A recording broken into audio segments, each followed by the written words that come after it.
Look up into a clear, moonless night sky, far from the glare of city lights.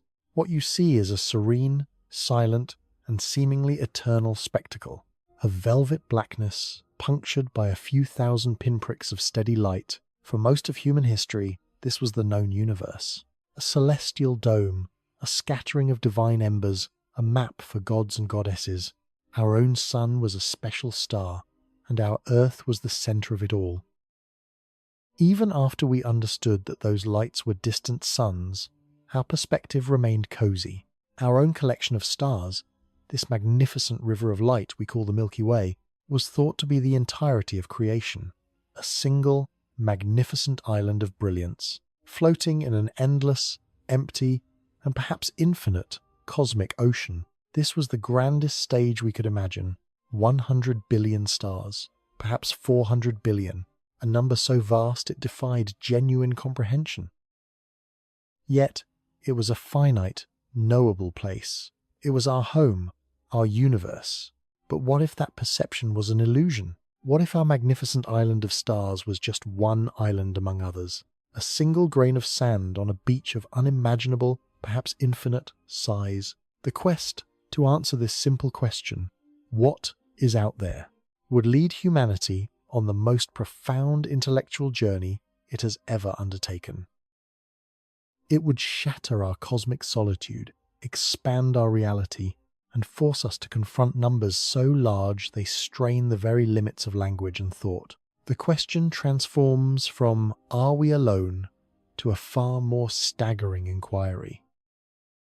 How many stellar congregations, like our own, truly exist? Is the answer in the millions, the billions? Or does the truth lie in a number so vast it borders on the absurd? Does the cosmos contain trillions of galaxies? Our journey into this staggering reality begins not in the distant past, but just over a century ago, in an era of profound scientific upheaval. In the early 1900s, astronomers were mapping our Milky Way with newfound precision. They saw its sprawling spiral arms, its dense glowing core, and its halo of ancient star clusters. But they also catalogued faint, fuzzy patches of light scattered across the sky. These ethereal objects were labeled spiral nebulae. They were beautiful, enigmatic walls and ellipses of light, and they became the subject of one of the most important arguments in scientific history. What were they? The debate cleaved the astronomical community into two distinct camps. On one side stood Harlow Shapley, a brilliant and ambitious astronomer. Shapley had meticulously measured the Milky Way, using pulsating stars as cosmic yardsticks to chart its immense dimensions. His work revealed our galaxy to be far larger than anyone had previously conceived, a colossal disk of stars perhaps 300,000 light-years across. To Shapley, this colossal structure was the universe. The spiral nebulae, he argued, must be relatively small clouds of gas and dust, swirling within the outer frontiers of our own cosmic home. They were nascent solar systems, perhaps, still in the process of formation, local weather phenomena in the grand meteorological system of the Milky Way. To suggest they were separate, distant galaxies was, in his view, absurd.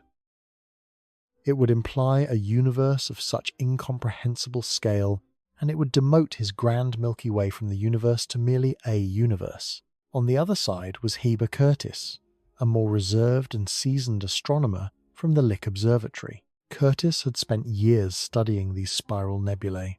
He had seen something remarkable within them, novae, or exploding stars.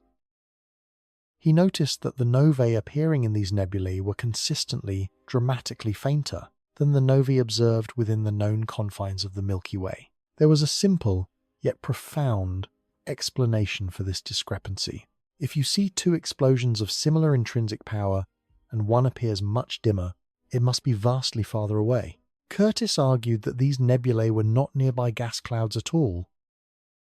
They were, he proposed, island universes colossal, independent systems of stars, just like our own Milky Way, but separated from us by gulfs of unimaginable emptiness.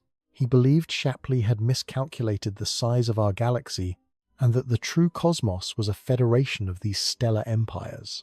The conflict came to a head on April 26, 1920, at the Smithsonian Museum of Natural History. In an event that would become legendary, Shapley and Curtis met to publicly debate their views. It was dubbed the Great Debate. The intellectual titans presented their evidence, their calculations, their competing visions of reality. Shapley argued from the scale of the Milky Way. Curtis argued from the dimness of the distant novae. The scientific community listened, captivated. Yet, when the dust settled, there was no clear victor. Both men had compelling evidence, but neither had a definitive, unassailable proof. The question of the universe's true nature, one grand galaxy or a cosmos of many, remained tantalizingly unanswered. Science was at a precipice, staring into the abyss of the unknown, needing a new key to unlock the mystery. That key was being forged in the mountains of Southern California. Enter Edwin Hubble, a man whose name would become synonymous with the cosmos itself.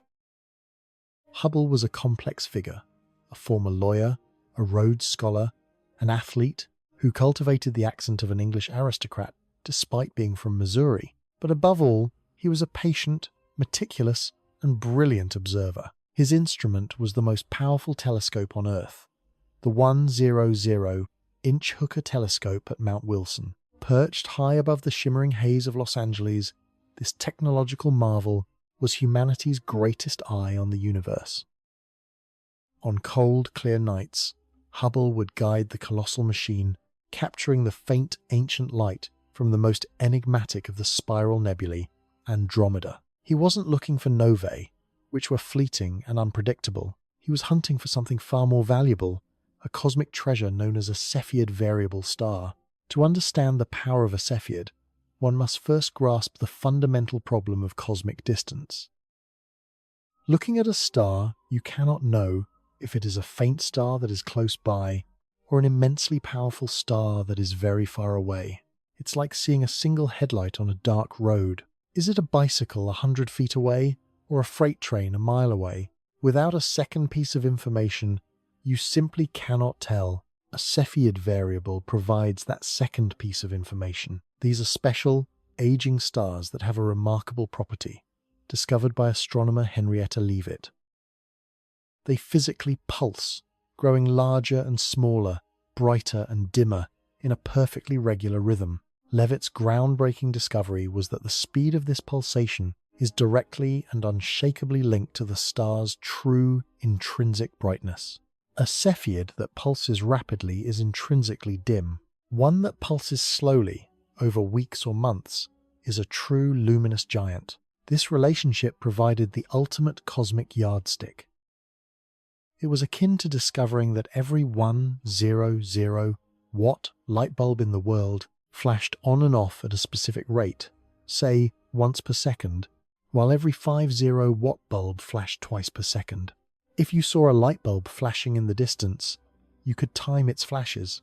If it flashed once per second, you would know with absolute certainty that you were looking at a 100 watt bulb. By then measuring how dim it appeared to your eye, you could calculate its distance with precision. Cepheids were the universe's standard candles. Find one in a distant nebula, and you could finally, definitively, measure its distance. For years Hubble searched. He took photographic plate after photographic plate, night after grueling night. He was searching for a single, rhythmically blinking star in a sea of billions within the Andromeda Nebula. Then, on a fateful night in 1923, he found it. On a glass photographic plate, among the smeared halls of Andromeda's light, one tiny dot was not where it had been on a previous night's plate. Comparing it with others, he saw it was pulsating. It was a Cepheid. He famously marked the plate with a bold VAR for variable. That single mark was the shot heard round the cosmos. Hubble meticulously measured its period, its rhythm. The pulsation was slow, meaning the star was intrinsically, colossally bright. Yet, to his telescope, it was incredibly, heartbreakingly faint. The calculation that followed changed human history. The Cepheid, and by extension the entire Andromeda Nebula, was not a few thousand light-years away. It was nearly 1 million light-years distant, 3 times farther than the most generous estimates for the edge of our own Milky Way. It was not a cloud of gas inside our galaxy. It was a sister, an equal, a rival, an island universe. Heber Curtis had been right. The universe was not one galaxy. It was many. This was the moment our universe multiplied. The cosmic census, the great galactic counting, had begun. Hubble and his contemporaries turned their telescopes to other nebulae. One after another, they fell. The Triangulum Nebula, the Sombrero, the Whirlpool, all were revealed to be majestic, independent cities of stars, each containing hundreds of billions of suns, separated by millions of light-years of cold, dark void. The known universe had exploded in scale. The first rough estimates began to trickle in. Based on the number of these island universes visible in photographic plates, astronomers hazarded a guess. Perhaps there were a few million galaxies in the observable universe, a number that was, at the time, mind-shattering. But it was only the first chapter in a story of ever-deepening cosmic perspective. The count had begun, but the true scope of creation remained veiled, hidden behind the limitations of ground-based astronomy. To see deeper, we would need to leave the ground behind. For decades, the great telescopes of Earth peered into the darkness, cataloguing thousands upon thousands of these stellar systems. But they were all fighting a losing battle against a formidable foe, our own atmosphere. The very air we breathe, the shimmering, turbulent blanket that protects us, also blurs and distorts the faint light from the farthest reaches of space. It's like trying to view a detailed painting from the bottom of a swimming pool. To get a truly clear view, to count the faintest, most distant galaxies, humanity had to achieve one of its most audacious dreams: to place a telescope in the pristine vacuum of space. In 1990, that dream became a reality with the launch of the Hubble Space Telescope. Named after the man who unlocked the galaxies, this orbiting observatory promised a view of the cosmos of unparalleled clarity. After its initial optical flaws were famously corrected by a spacewalking crew, the Hubble telescope began to revolutionize every field of astronomy. But its most profound contribution to our story came from a daring gamble. In 1995, the director of the Space Telescope Science Institute, Robert Williams, decided to use a significant portion of his discretionary viewing time on a project many of his colleagues considered a colossal waste. He aimed to point the Hubble telescope at a single, utterly unremarkable patch of sky. The chosen spot, near the handle of the Big Dipper, was intentionally profoundly empty. It was a cosmic desert, devoid of bright stars, known galaxies, or any notable features. It was, for all intents and purposes, a sliver of pure blackness. The plan was to stare at this void, to collect photons, one by one, for over 100 hours, spread across 10 consecutive days. It was a deep-sea fishing expedition into the cosmic ocean. The hope was that in this empty patch of water, the telescope's long exposure would reveal faint, distant sea creatures never before seen. But the risk was immense.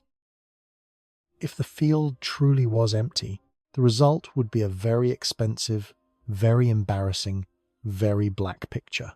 The observation began. Hour after hour, orbit after orbit, Hubble's electronic eye patiently soaked in the trickling photons from the dawn of time. Finally, the data was collected, processed, and combined into a single image. The world held its breath. What was revealed was not blackness. It was a revelation. The image, now known as the Hubble Deep Field, is one of the most important in human history. That tiny patch of sky, a region so small you could cover it with a grain of sand held at arm's length, was not empty. It was overflowing. The photograph contained not a handful of galaxies, not a few dozen. It contained over 3,000 distinct galaxies, each one a smear, a spiral, a pinwheel of ancient light. Some were majestic, fully formed spirals like our own. Others were chaotic, misshapen blobs, captured in the throes of cosmic collisions, and many more were just faint, reddish smudges, their light having travelled for over 12 billion years to reach Hubble's mirror. We were looking at the universe in its infancy. The analogy is often made to a drop of seawater. You may think the ocean is just empty water, but place a single drop under a microscope and you discover a teeming, thriving ecosystem of invisible life. The Hubble Deep Field was our microscope for the cosmos. It revealed a universe teeming with galaxies, packed more densely than anyone had dared to imagine. This single image changed everything. It was a core sample, drilled down through cosmic history. Astronomers could now perform a simple, yet world-altering calculation. They took the number of galaxies in that tiny field, 3,000, and multiplied it by the number of such fields it would take to cover the entire celestial sphere. The numbers that emerged were staggering. The estimate of a few million galaxies was obliterated overnight. The new, conservative estimate for the number of galaxies in the observable universe leapt to 100 billion, and, as if to confirm this, Hubble conducted even more ambitious surveys. The Hubble Ultra Deep Field in 2004 and the E-Extreme Deep Field in 2012. Each time, astronomers pushed the telescope to its absolute limits, staring at other empty patches for even longer periods. Each time, they found more. The Ultra Deep Field, a 2 million second exposure, revealed 10,000 galaxies. The new baseline number settled somewhere between 100 billion and 200 billion galaxies. For nearly 2 decades, this became the canonical answer. 200 billion galaxies, each with hundreds of billions of stars. The scale was beyond human intuition. It was a number that felt complete, final, but the universe, it turns out, was hiding the vast majority of its secrets. Our census was still profoundly, dramatically incomplete. The Hubble Space Telescope is a masterpiece of engineering, but it has a limitation. Its primary vision is in the same spectrum of light that our eyes can see, with some capability in the ultraviolet and near-infrared. This means it is excellent at seeing galaxies that are bright, massive, and actively forming stars, much like our own Milky Way or the nearby Andromeda. Our deep field surveys, magnificent as they were, had given us a biased sample.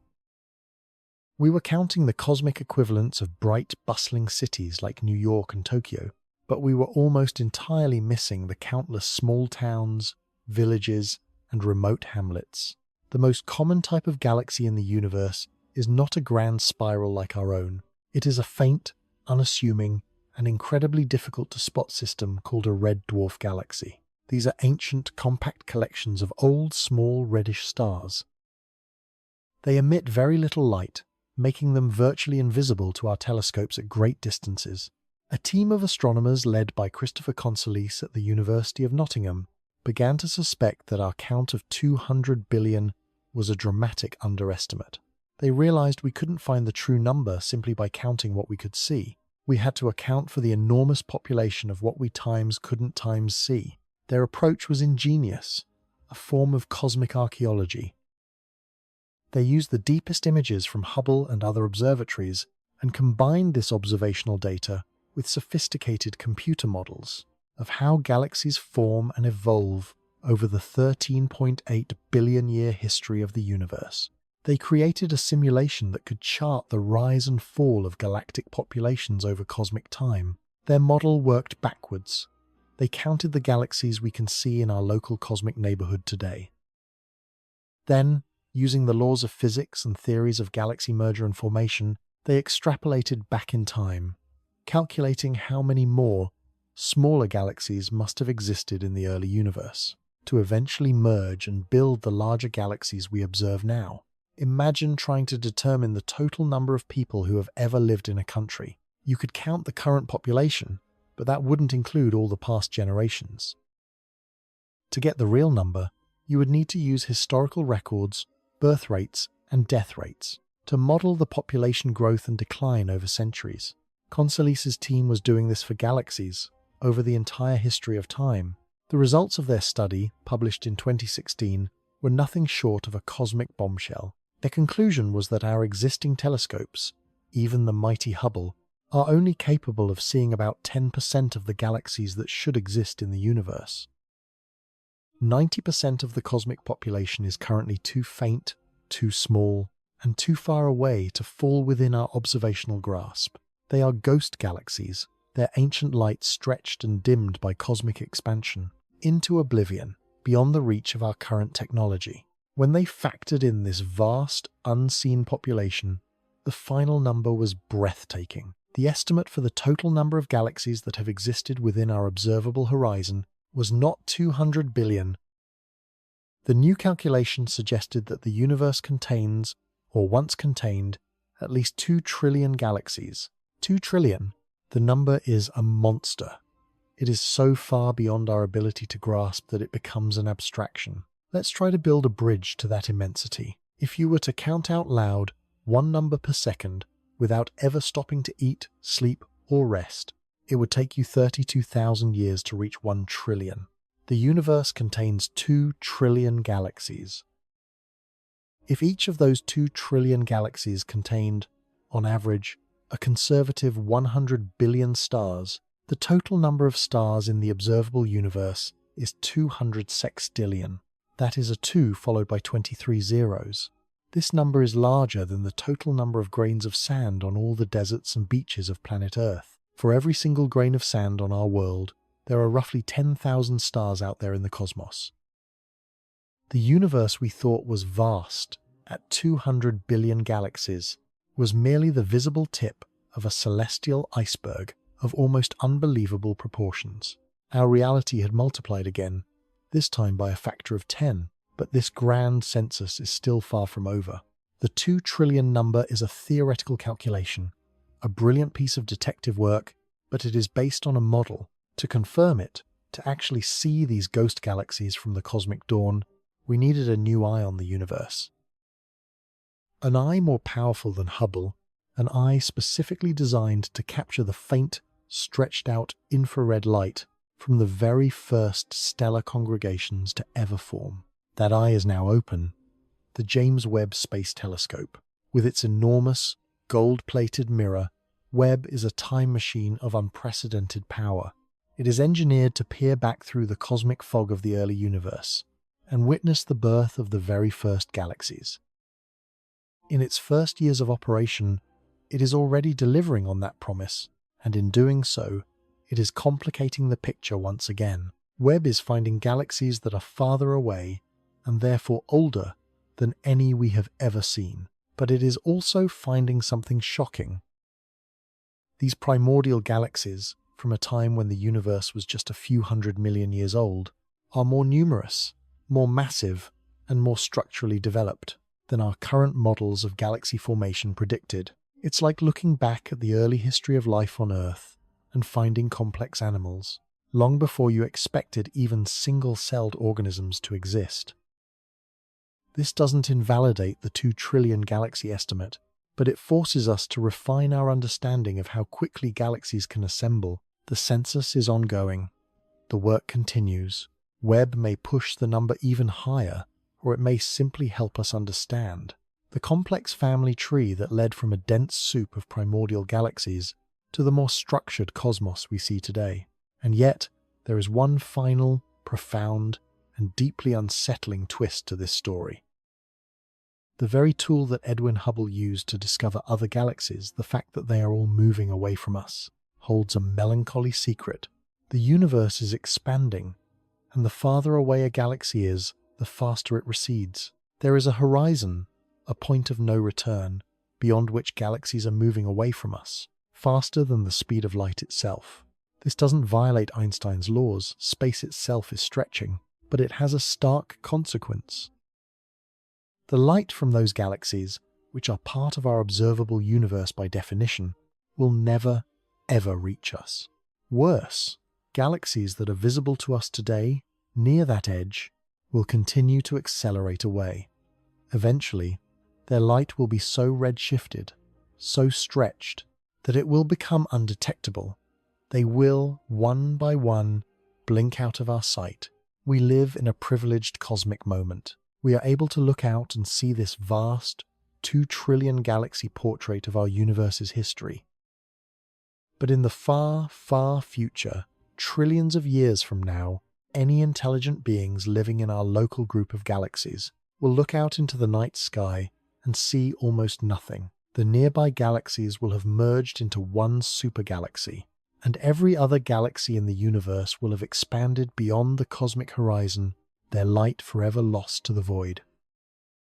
Future astronomers will look up at a sky as empty as the one our ancient ancestors saw, and they may conclude, as we once did, that their single, colossal galaxy is all that exists. The evidence of the Big Bang, of the cosmic web, of the trillions of other island universes will have been erased by the relentless expansion of space-time.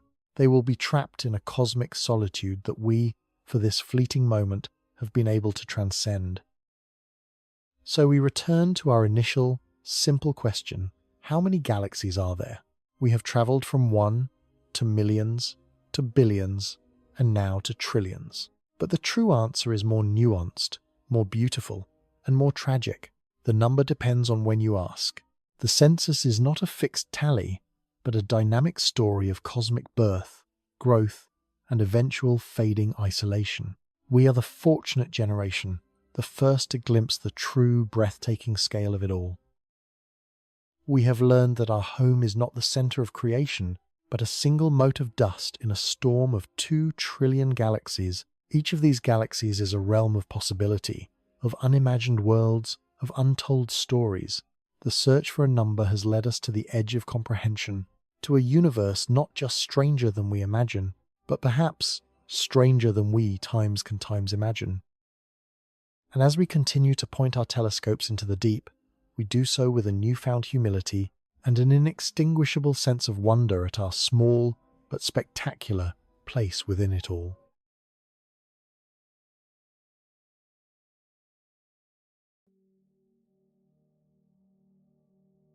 What if the universe's most profound secret isn't hidden in the brilliant furnace of a star or the sprawling arms of a galaxy, but in the precise shimmering edge of absolute nothingness? What if the key to understanding reality is written in the light that has come to the very brink of oblivion and somehow decided to dance? Your journey has brought you here to the threshold of the abyss, a place where the familiar laws of the cosmos are not just bent, but shattered into a new and terrifying geometry. The constellations of your home sky are gone, warped beyond recognition into smeared incandescent streaks. Forward, there is no destination in the conventional sense. There is only a destination in the absolute sense. A region of space-time so violently curved that it has torn itself away from the rest of the universe, creating an inescapable pit from which nothing, not even a whisper of information, can ever return. You are approaching a supermassive black hole.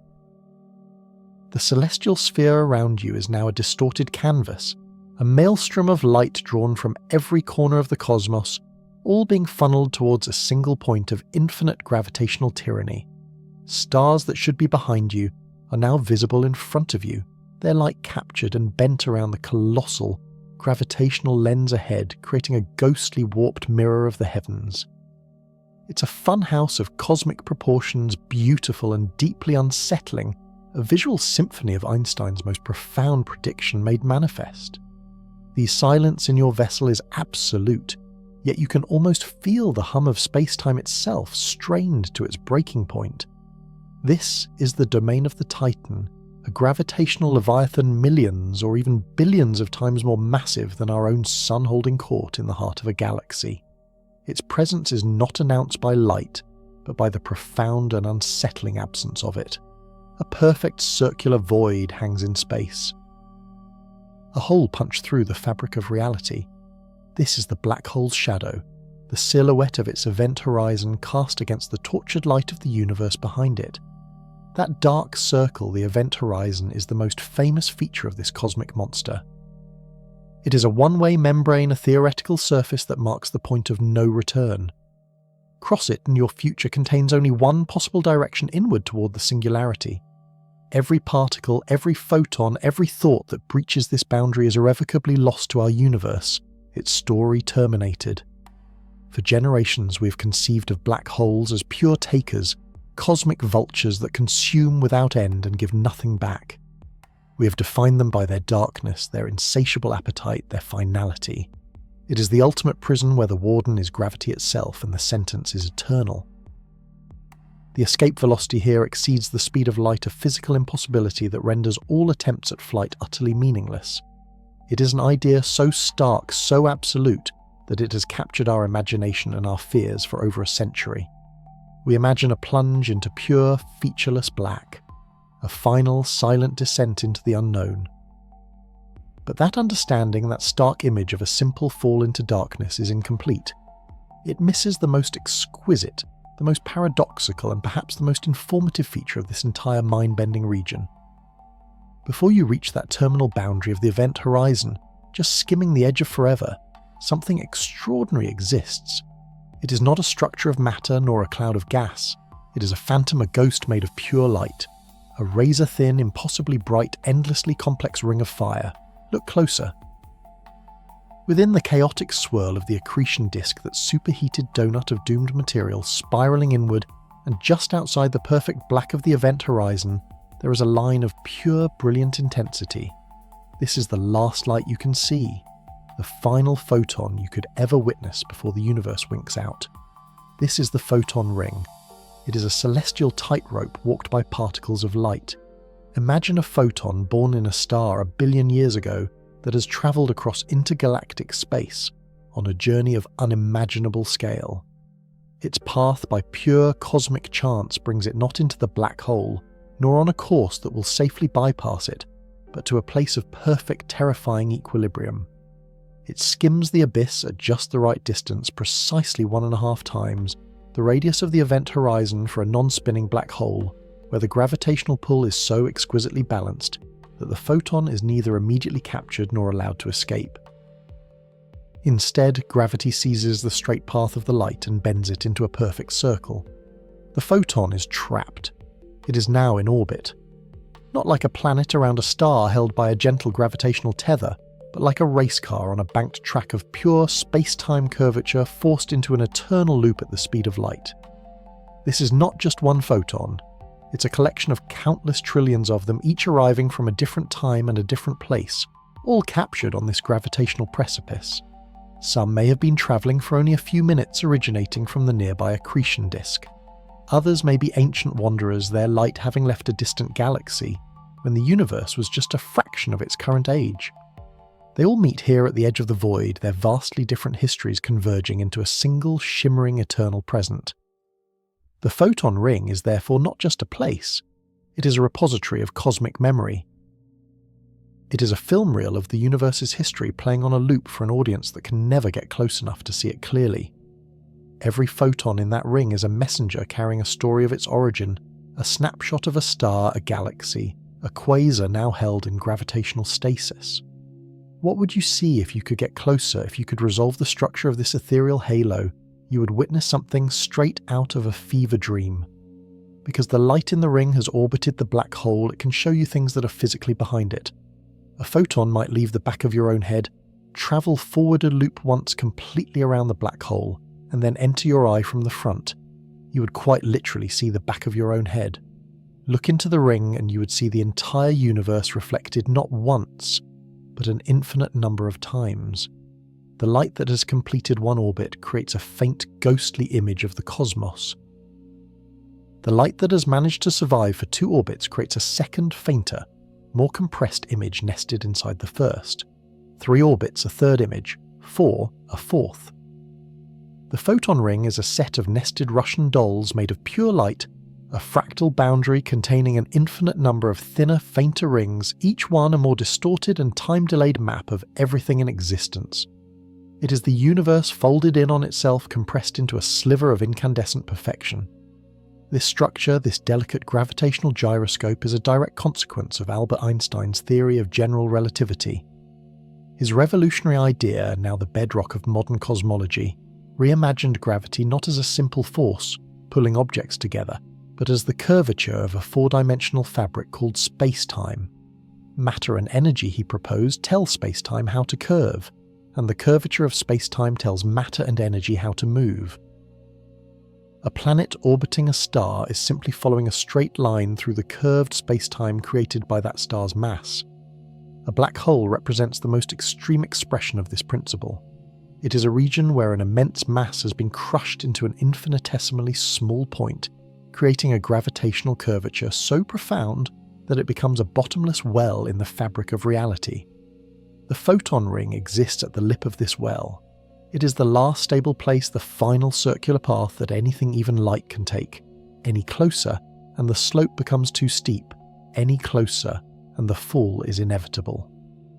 For decades, this mesmerizing ring was purely a mathematical curiosity, a strange but beautiful prediction spun from the complex equations of relativity. It was an abstraction, a theoretical ghost haunting the edges of a theoretical monster. No one ever dreamed we could actually see it. How could you possibly image something so small, so faint and so far away, wrapped around an object that is by its very definition completely black? The supermassive black hole at the heart of our own Milky Way galaxy, Sagittarius A, is 26,000 light-years away. Resolving its photon ring from Earth would be like trying to see a single atom on the surface of the Moon. The task seemed not just difficult, but fundamentally impossible, a fantasy confined to the blackboards of theoretical physicists. It was a beautiful idea, but one destined to remain forever beyond our observational grasp, a secret the universe would keep to itself. But humanity is a species defined by its refusal to accept such limits. We are driven by a relentless curiosity, a deep-seated need to see what lies beyond the next hill, the next ocean, the next world. That same impulse that drove us out of Africa and across the globe, that pushed us to sail uncharted seas and launch ourselves toward the moon, is now driving us to peer into the very heart of darkness. We began to wonder, what if we could build a new kind of eye? What if we could construct a telescope, not of meters, but of thousands of kilometers, a telescope the size of a planet? This audacious dream gave rise to one of the most ambitious scientific collaborations in human history, the Event Horizon Telescope. By linking radio dishes across the globe from the mountains of Chile to the ice of the South Pole from Hawaii to Spain, we synchronized them to work as one single Earth-sized virtual observatory. We built a planetary eye and we turned it to the heavens, aiming it at the colossal black hole in a galaxy 55 million light-years away, Messier 87. In 2019, the world held its breath as the first image was revealed. There it was. A blurry asymmetrical ring of light encircling a dark central void. For the first time in history, we had direct visual evidence of a black hole's shadow. It was a triumph of science, technology, and human collaboration, a picture that will forever be enshrined in the annals of discovery. The image was everywhere, a cosmic donut that confirmed Einstein's theory in the most extreme environment we could find. We had seen the unseeable. Yet for the scientists who had dedicated their lives to this quest, that historic image was not the end of the journey. It was merely the beginning. Because that bright fuzzy ring that the world saw, as monumental as it was not the true photon ring. It was the heavily blurred composite light from the turbulent, chaotic environment around the black hole. The real prize, the thin, sharp, infinitely complex series of nested rings, predicted by relativity, remains hidden within that blur. Seeing that razor-sharp line is the next great frontier. It is the holy grail for black hole astronomers, because capturing it would be far more than just taking a prettier picture. The precise shape and structure of the photon ring are dictated with mathematical purity by the properties of the black hole itself. Its size is a direct measure of the black hole's mass. The subtle warping of its shape would reveal how fast the black hole is spinning, dragging the very fabric of space-time around with it, like a submerged rotating sphere dragging honey. The ring is a celestial fingerprint, a barcode that encodes the fundamental nature of the object it encircles. By studying it, we can test general relativity with a precision that has never before been possible. Does Einstein's theory hold up under this unimaginable strain? Or at this ultimate edge will we see the first tiny cracks in his century-old masterpiece, hinting at a new, deeper theory of gravity and the universe? The ring is a cosmic laboratory, a crucible where our most fundamental understanding of reality is put to the ultimate test. This documentary is the story of that quest. It is a journey to the edge of space and time, a detective story written in the language of bent light and curved space-time. We will explore the minds of the theorists who first imagined this impossible structure, and the monumental efforts of the observers who are now striving to capture it. we will venture into the violent, superheated world of the accretion disk, the chaotic engine that feeds the monster and illuminates its silhouette. And we will stand at the final precipice, gazing into that shimmering gossamer ring of light. For this is more than just a scientific curiosity. The photon ring touches upon our most profound questions about existence. It is a boundary between the known and the unknowable, between a story that can be told and one that is lost forever. It is the universe's last beautiful, defiant spectacle before the final curtain of the event horizon falls. It is the last light, and its secrets are waiting. To see it, to truly understand it, we must first build the most powerful telescope in the history of the world. And so we did. What if the universe's most fundamental constant wasn't a constant at all? What if the straight line, the very definition of the shortest path, could be forced to bend, to twist, to circle back on itself? This wasn't just a fanciful question for a young patent clerk in Bern, but a profound crack in the edifice of physics, a contradiction so deep it would demand that we rethink nothing less than the nature of space, of time, and of gravity itself. For centuries, our cosmos was a place of comforting certainty. It was Isaac Newton's universe, a grand and predictable clockwork wound by a divine hand and left to run according to immutable laws. Gravity in this majestic design was a force, an invisible instantaneous tether stretching across the void, pulling apples to the earth and holding planets in their orbits.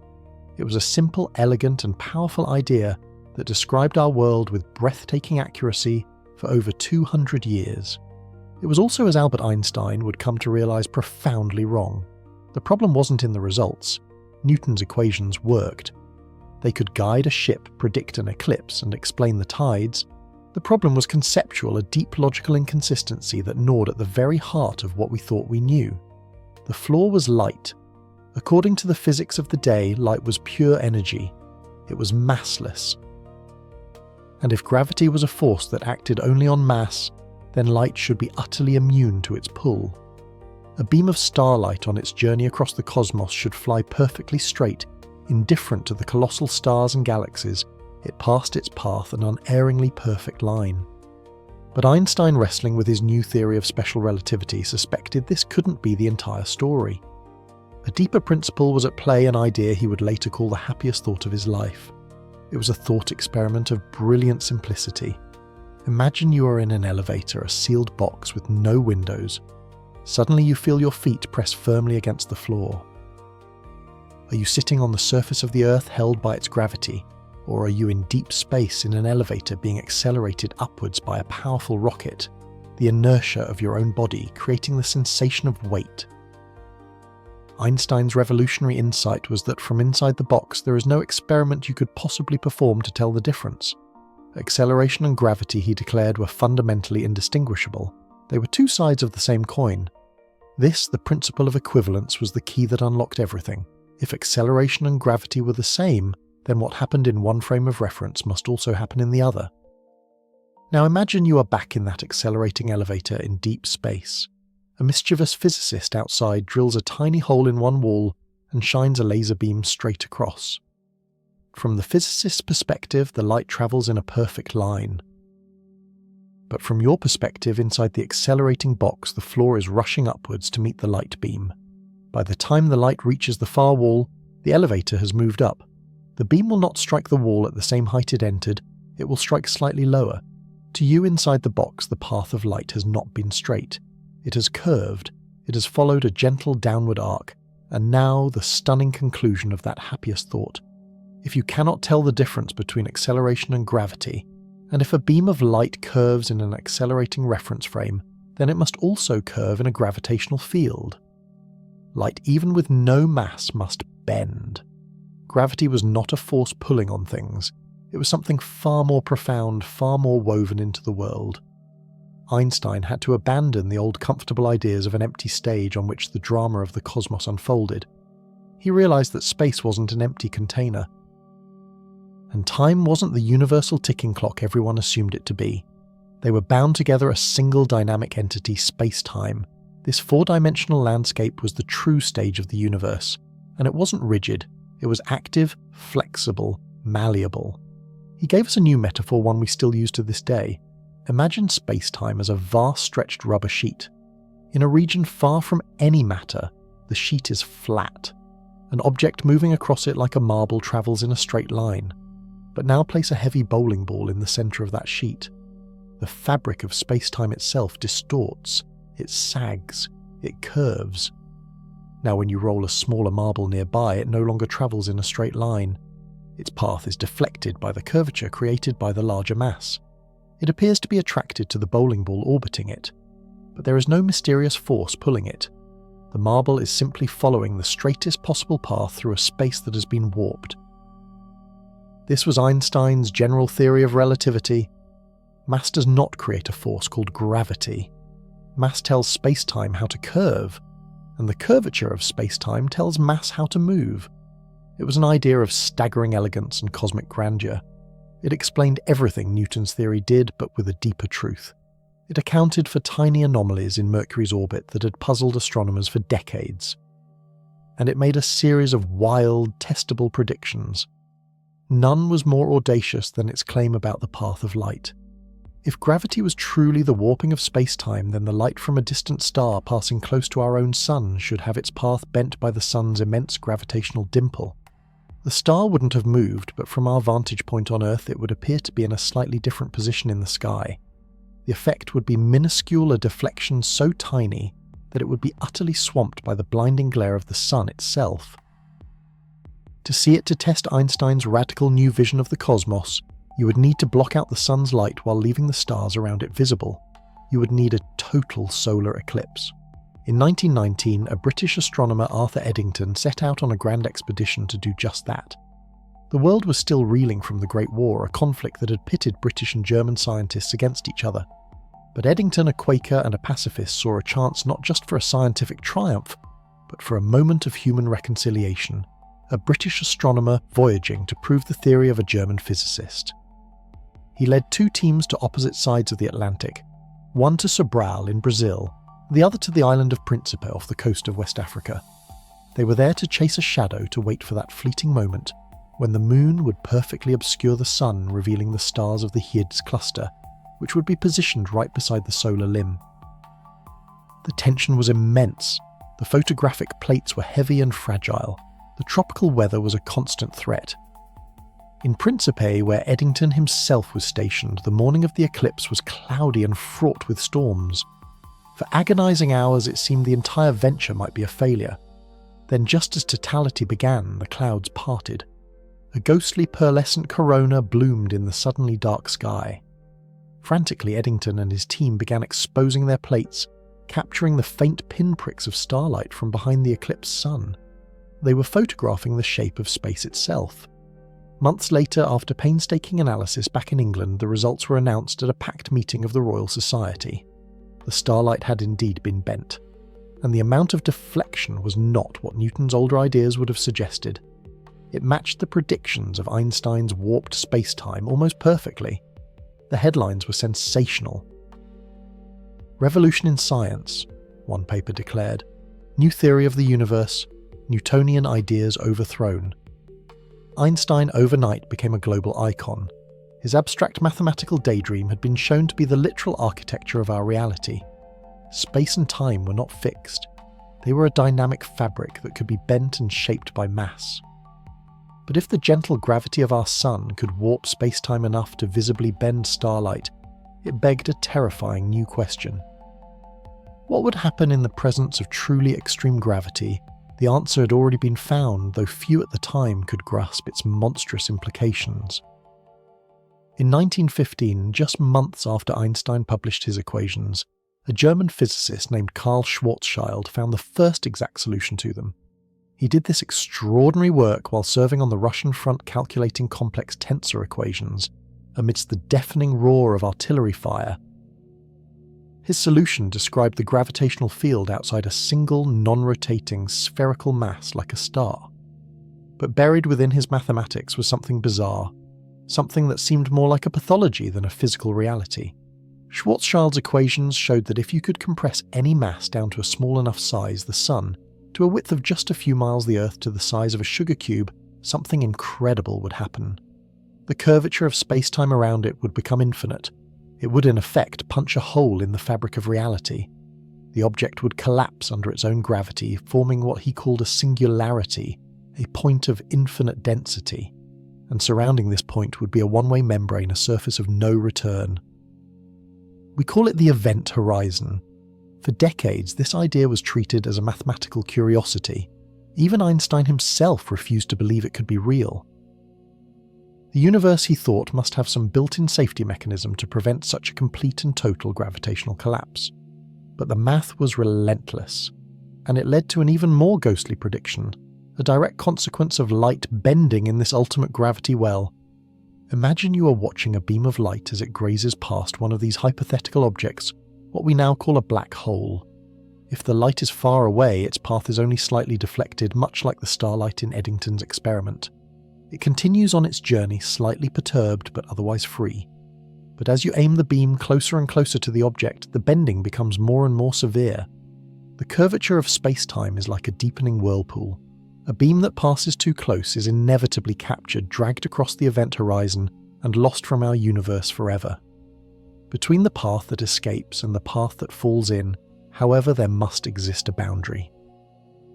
A perfect critical distance, a path of exquisite and terrifying balance.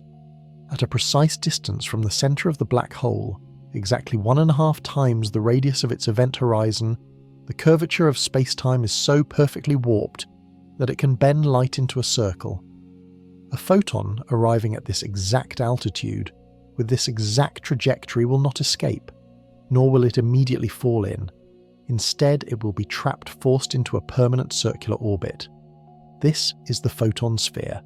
It is not a solid surface, but an invisible gravitational cage for light. A shell of pure energy made of countless photons, each one a prisoner of gravity looping around the black hole forever. Imagine standing on a hypothetical platform within this sphere, somehow protected from the tidal forces that would tear you apart. If you were to look straight ahead, the light from the back of your own head after travelling all the way around the black hole would return to your eyes. You would see yourself from behind. Look to your left and you would see what is on your right.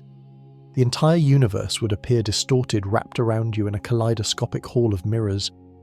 Every photon here is a messenger from the distant past, captured from some long-dead star or ancient galaxy, now forced to endlessly relive its journey.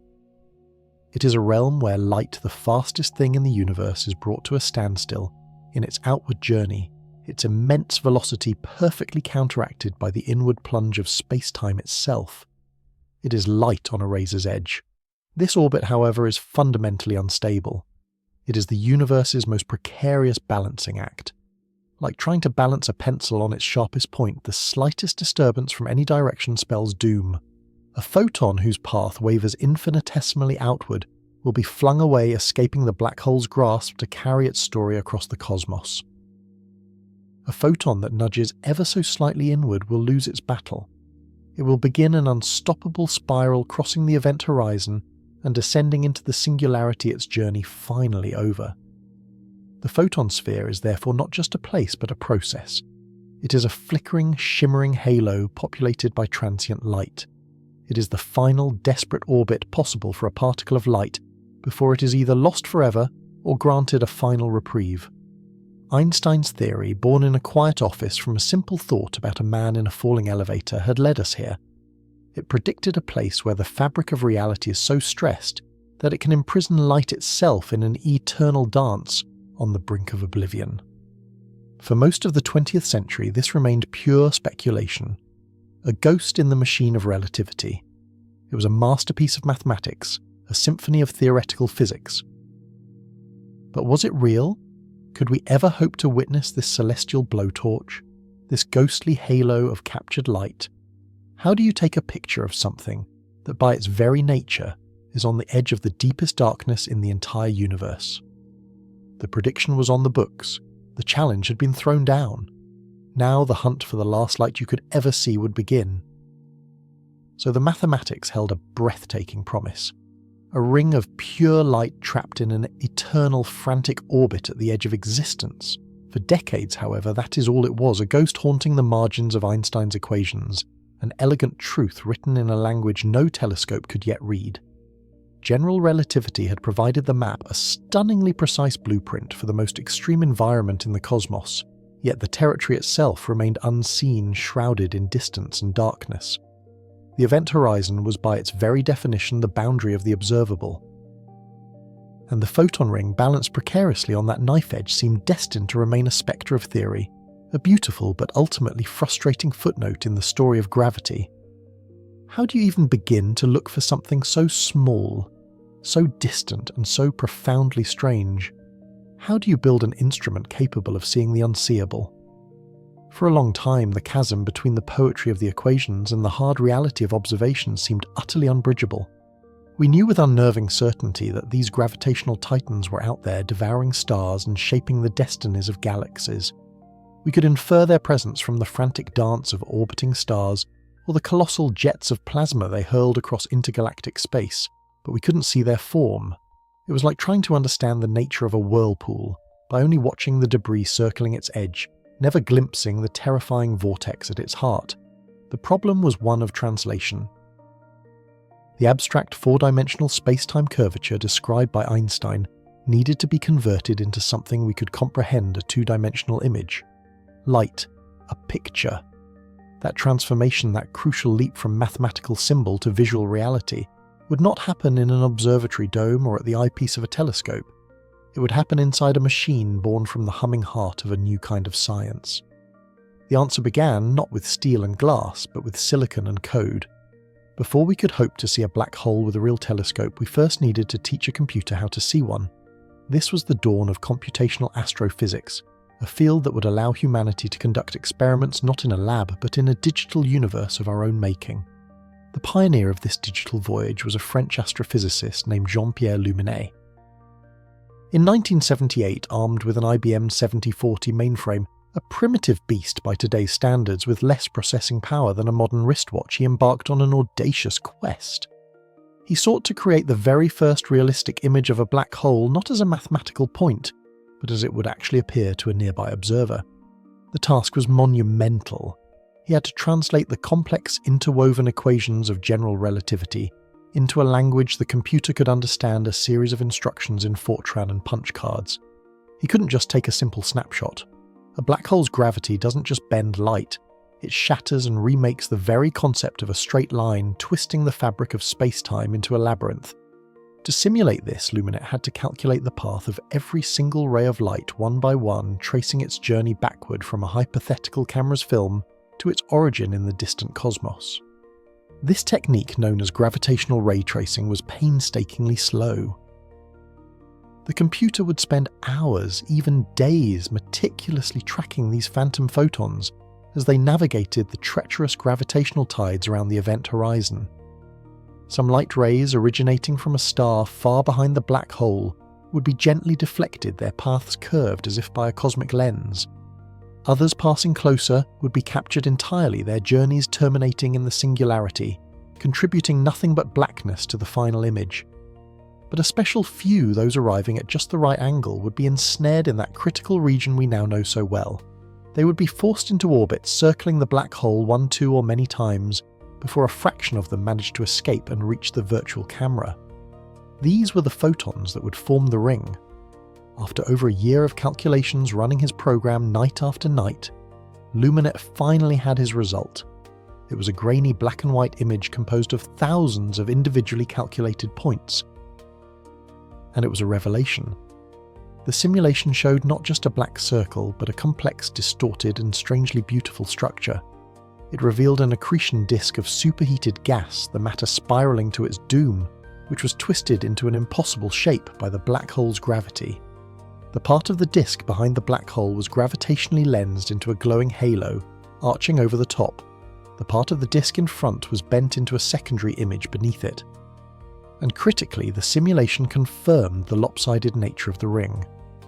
The side of the disk spinning towards the observer appeared intensely bright, a phenomenon known as Doppler beaming, where the light is concentrated and blue shifted to higher energies. The side spinning away was dimmer and redder, its light stretched and enfeebled by its motion. At the centre of it all was the void, the black hole's shadow, the tangible imprint of the event horizon on the sky. and nestled just inside the larger glow of the accretion disk, Luminet's simulation predicted the existence of that impossibly thin, razor-sharp band of light, the photon ring itself. It was the first visual confirmation of a century of theory. This digital ghost conjured from pure mathematics became our guide. It was the celestial blueprint, the treasure map that told us not only that a picture was possible, but precisely what we should be looking for. As computing power exploded through the late 20th and early 21st centuries, these simulations grew astonishingly sophisticated. Teams of scientists around the world built on Luminet's foundation, creating virtual black holes with ever-increasing fidelity. They added the violent physics of plasma, the intricate dance of magnetic fields, and the turbulent chaotic flows of infalling matter. These new simulations, running for months on supercomputers the size of city blocks, produced images of breathtaking complexity and realism. They showed us how the photon ring would flicker and warp its structure, encoding deep secrets about the black hole's mass, and most tantalizingly its spin, the degree to which the monster was twisting the very space-time it inhabited. The theory was now visible. The target was in sight. But the digital dream only served to highlight the immense, almost impossible engineering challenge that lay ahead. The simulations gave us a clear picture, but it was a picture of something incredibly vanishingly small in our sky. To understand the scale of the problem, you need to think about angular resolution, a measure of a telescope's ability to distinguish fine details. Imagine standing in Los Angeles and trying to see a single orange sitting on the surface of the moon. That is the scale of the task. That tiny, barely there speck is the apparent size of the event horizon of the supermassive black hole at the centre of our own galaxy. No single telescope ever built or even conceived could achieve such a feat. The laws of physics dictate that to get a sharper image you need a bigger telescope. To resolve an object as small as a black hole's shadow, you would need a radio telescope dish the size of the entire planet Earth. For decades, this fact alone relegated the idea of imaging a black hole to the realm of science fiction. Building such a structure was physically impossible, but what if you didn't have to? What if, instead of building a single planet-sized dish, you could create a virtual one? This is the genius behind a technique called Very Long Baseline Interferometry, or VLBI. The principle is as elegant as it is audacious. Instead of one enormous mirror, you use a network of many smaller radio telescopes, all separated by vast distances, thousands of miles across continents and oceans. You point every single one of these telescopes at the exact same cosmic target, at the exact same time. Each telescope in the network acts like a tiny isolated fragment of that impossible planet-sized mirror. Individually, each dish collects only a faint, incoherent whisper of a signal, a meaningless stream of static. But the magic happens when you bring all that data together. By precisely measuring the infinitesimally small differences in the arrival time of the same radio wavefront at each station, you can begin to reconstruct the image. It's like listening to a single clap of thunder with a dozen microphones scattered around a city. From the slight delays in when each microphone registers the sound, you could pinpoint the exact location of the lightning strike. VLBI does this with light using the entire Earth as a vast optical instrument. The greater the distance between the telescopes in the array, the finer the detail you can resolve. This was the key. This was the path that could finally lead us from the simulated universe to the real one. And so, one of the most ambitious scientific collaborations in human history was born the Event Horizon Telescope, or EHT. It wasn't a new observatory built in one place, but a grand alliance, a unification of existing telescopes around the globe, all synchronized to work as one. It would become a planetary-scale eye forged from a network of antennas scattered from the bone-dry Atacama Desert in Chile to the volcanic peaks of Hawaii, from the sun-scorched plains of Spain to the frozen, windswept ice sheet of the South Pole. Each location was chosen for its high altitude and dry air, essential for peering through Earth's turbulent atmosphere, which blurs and distorts the faint radio waves arriving from deep space. The technical hurdles were staggering, pushing the boundaries of engineering, computation, and global coordination. First, to stitch the signals together, every telescope in the network had to be synchronized with unimaginable precision. Each observatory was equipped with a hydrogen maser atomic clock, a device so stable it would not lose or gain a single second in over 100 million years. These clocks ensured that the timestamp on every byte of data from every telescope was accurate to within trillionths of a second. Without this level of temporal harmony, the data would be useless noise. Next came the deluge of data itself. The radio signals from a black hole's edge are incredibly faint, weaker than the signal from a mobile phone on the moon. To capture this cosmic whisper, the EHT had to record an immense amount of information, a flood of data so vast that it could not possibly be transmitted over the internet. Instead, each station recorded its observations onto stacks of high-capacity helium-filled hard drives. At the end of an observation run, these drives weighing half a ton from a single station would be physically flown by cargo plane from these remote corners of the world to two central processing centres, one at MIT's Haystack Observatory in the United States and the other at the Max Planck Institute for Radio Astronomy in Germany. The project was a logistical ballet on a global scale, where a single snowstorm in Chile or a delayed flight from the South Pole could jeopardise the entire endeavour. Everything had to work in perfect concert. The weather had to be clear simultaneously across the entire planet. The multi-million-dollar receivers had to function flawlessly in some of Earth's most hostile environments. And the atomic clocks, the very heart of the experiment, had to remain in perfect, unwavering sync. With this planetary instrument painstakingly assembled, the hunt could finally begin. But where in the vastness of the cosmos should this new eye turn its gaze? Out of the billions of black holes thought to exist in the observable universe, only two were viable candidates. Two cosmic titans that met the stringent requirements of being massive enough and just close enough for their shadows to be theoretically resolvable from Earth. The first target was the monster at the heart of our own galaxy, the Milky Way. It is called Sagittarius A, or Escar A for short. It lies just 27,000 light-years away, a stone's throw in cosmic terms. Escar A contains the mass of 4 million suns, all compressed into a volume smaller than the orbit of Mercury. Its proximity made it an irresistible target. However, it came with its own unique challenges.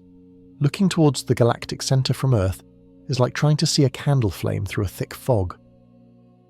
Our view is obscured by dense clouds of intervening gas dust and stars which scatter the faint radio waves we are trying to detect.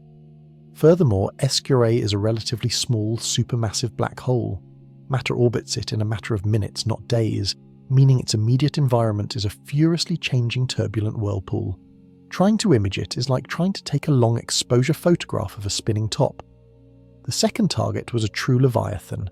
Its name is M87, and it is the galactic emperor residing at the centre of Messier 87, a giant elliptical galaxy 55 million light-years away in the constellation Virgo. M87 is one of the most massive black holes we have ever discovered. It is a behemoth of almost incomprehensible scale, weighing in at 6.5 billion times the mass of our Sun. Its event horizon is so vast that our entire solar system could fit comfortably inside it. What it lacked in proximity it made up for in sheer colossal size. Its immense gravity meant that the material swirling around it moved far more slowly and predictably than at Skyrine, making it a more stable target for an image. And unlike our obscured view of the Milky Way's core, M87 sits in a clean line of sight, offering a clearer if much more distant window into its soul. These were the two great contenders, the frantic nearby storm of Sagittarius A and the distant placid giant of M87D. For years, the international team of hundreds of scientists and engineers prepared. They refined the hardware, tested the software, and ran endless simulations preparing for the moment when the telescopes, the weather, and the cosmic alignment would all fall into place. In April of 2017, that moment finally arrived. For 10 consecutive days under crystal clear skies across the globe, the planetary scale eye of the Event Horizon Telescope opened. From Antarctica to Arizona, from the Alps to the Andes, the dishes turned in unison, staring intently at these two infinitesimally small points of darkness in the sky. They listened silently to the ancient light that had travelled for thousands and millions of years to reach them. Petabytes of data, a digital torrent of information poured onto the waiting hard drives. The observation was a flawless success. The telescopes had stared into the void. The hard drives were full. But the picture, the ghost we had been chasing for a century through the language of mathematics and the logic of code, was not yet there. It was shattered, broken into a billion pieces of raw data scattered across the globe. A planetary puzzle holding the first real glimpse of infinity, waiting for someone to put the pieces back together. And so, the vigil began. A quiet, agonizing period of waiting that settled over the global collaboration after the storm of observation. For years, the Event Horizon Telescope had been an audacious blueprint, a theoretical giant built from ambition and steel. In those few nights in April 2017, it had finally opened its composite eye, staring for 100 sleepless hours into the heart of the Virgo galaxy cluster 55 million light-years away. The signals, the faint whispers of a monster, had been captured. They were not an image, however, but a deluge of raw, uncorrelated data, a chaotic storm of radio waves recorded with picosecond precision by atomic clocks. This precious, impossibly fragile cargo was now stored on hundreds of specialized helium-filled hard drives, too vast to transmit over the internet. These were not mere data vaults. They were digital arcs, each one carrying a piece of a puzzle that had never been seen before. From the thin, frigid air of the Atacama Desert in Chile, from the volcanic peak of Mauna Kea in Hawaii, from the icy plateau of Antarctica, and from the mountains of Spain and the deserts of Arizona, the drives began their pilgrimage. They were flown by commercial jet, carefully hand-carried by scientists who understood they were holding a fragment of a new reality. The journey itself was a testament to the scale of the challenge. A single drive slipping through airport security, a customs delay, or a catastrophic failure could have created a permanent hole in their virtual telescope mirror, a blind spot in their vision of eternity. Every byte of the 5 petabytes of data, enough to store the entire selfie collection of 40,000 people for their whole lives, or listen to MP3 quality music for 5,000 years, was utterly irreplaceable. This was the first physical reunion of information from a telescope the size of a planet. The destination for this global harvest was not a single gleaming laboratory, but the Max Planck Institute for Radio Astronomy in Bonn, Germany, and the MIT Haystack Observatory in Massachusetts. Here they were fed into the metallic heart of supercomputers called correlators, immensely powerful machines designed for one Herculean task: to merge the tsunami of data. The correlator's job was to meticulously combine the signals from each pair of telescopes, correcting for the spin of the Earth, the wobble of its axis, and the faint, shimmering veil of our own atmosphere that blurs and distorts the light from distant shores of space-time. It had to align these signals with a precision so extreme, it was like trying to sync watches on opposite sides of the planet to within a fraction of the time it takes light to travel from your nose to your eye. The slightest error, a single miscalculation in the path delay of a radio wave travelling from M87 to 2 different telescopes, would dissolve the entire effort into meaningless static. For months, the correlators churned their processors humming with the strain of weaving together a ghost. What emerged was not a picture, but an even more abstract set of information, a collection of measurements called visibility data. Imagine trying to understand what a vast, intricate sculpture looks like, but you can't see it directly. Instead, all you have are measurements of the shadows it casts when illuminated from thousands of different angles. This is the challenge the EHT imaging teams faced. They had not taken a snapshot. They had meticulously measured the interference patterns created by radio waves from the black hole, arriving at different points on Earth. They had the cosmic shadow play, and from it, they had to reconstruct the object that cast it. This is a task so mathematically complex it's known as an ill-posed problem, meaning there isn't one single unique solution. An infinite number of possible images could in theory produce the same data. To navigate this labyrinth of uncertainty, the collaboration employed a brilliant strategy born from the core of the scientific method. They split into 4 independent teams, each isolated from the others. These teams, based in different parts of the world, were given the exact same raw visibility data, but were forbidden from communicating about their results. Each would use different computational algorithms and imaging techniques, different philosophical approaches to filling in the vast gaps in the data left by the empty spaces between the telescope dishes. It was a race, but also a profound test of validation. If these 4 teams, working in a vacuum with their own unique tools, all converged on a similar-looking image, The collaboration could be confident that what they were seeing was a true feature of the universe, not an artifact of their own software or a figment of their shared expectation. It was a way to fight against the most powerful force in science, the human desire to find what you're looking for. The months that followed were a crucible of stress discovery and painstaking cross-examination. Algorithms with names like Chirp and Smiley ground away attempting to build a reliable image from the sparse data points. They operated on a principle of computational parsimony, seeking the simplest, least complex image that was still consistent with all the measurements. They were programmed to be skeptical, to prefer a smooth, uninteresting blur over a sharp, dramatic ring unless the data overwhelmingly demanded it. The scientists would run simulations for weeks, feeding their software test patterns and fake black hole images to see if the programs could correctly reconstruct them. They were debugging their own path to discovery, ensuring their tools were as unbiased as humanly possible. Inside those isolated rooms, digital universes were born and discarded. Was that flicker of brightness a real feature or just noise? Was the dark patch in the center truly empty, or was it a gap in their data they were misinterpreting? Then, in the summer of 2018, the moment of reckoning arrived. The four teams came together to finally reveal their results to each other. In a heavily guarded room, one by one, they projected their final images. A hush fell. On the screen, 4 different pictures created by 4 different methods materialized. They were not identical, each had its own subtle variations in brightness and texture, like 4 artists painting the same subject from slightly different perspectives. But the fundamental truth was undeniable and utterly electrifying. Every single one of them showed the same thing: a ring. A lopsided, blazing ring of light brighter on one side than the other, encircling a profound and inescapable darkness. It was a collective, simultaneous gasp of discovery. The relief in the room was palpable, a tidal wave of emotion washing away years of doubt and toil. It was real. The universe had spoken, and for the first time humanity had built an ear large enough to hear its deepest secret. The final image, the one that would be presented to the world, was a carefully calibrated average of these independent results, a composite view representing the most robust and certain features confirmed by all teams. It was a conservative portrait scrubbed of any detail that couldn't be rigorously defended, and yet what remained was one of the most profound images ever captured by human technology.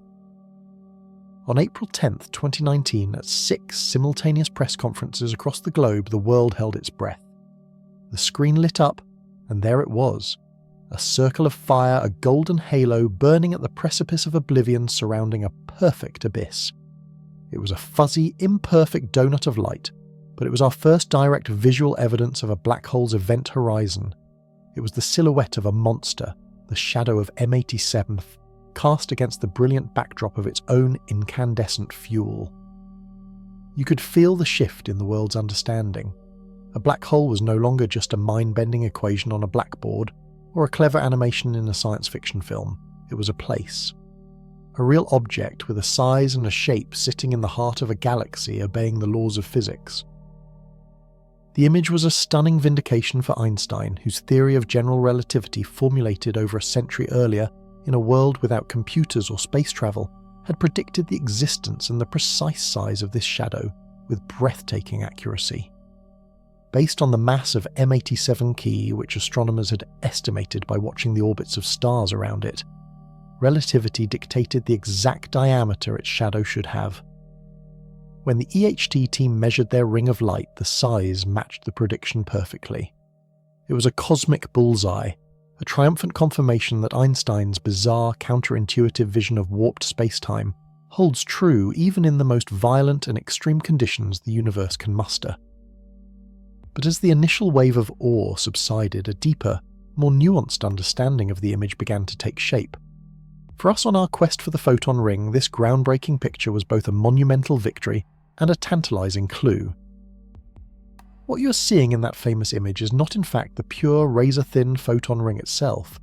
The EHT, for all its planet-spanning power, still had the resolving equivalent of being able to read the date on a quarter in Los Angeles while standing in New York City.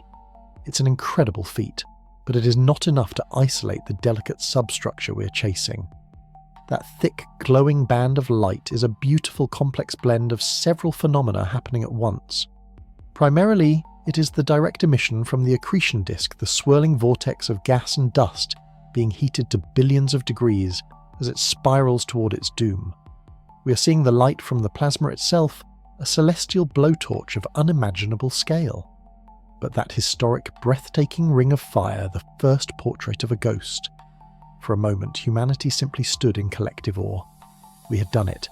We had seen the unseeable, a halo of light framing the edge of forever, and Abyss 6. 5 billion times more massive than our Sun. The triumph of the Event Horizon Telescope was absolute a testament to what we can achieve when we chain continents together to forge a lens the size of a world. But for the scientists who had chased this shadow for decades, the celebration was laced with a profound, tantalizing new hunger. Because that image, as revolutionary as it was, hid a secret far more intricate than it revealed. What we captured was not a single simple structure. It was a beautiful, magnificent blur. Imagine discovering a lost manuscript from a forgotten civilization.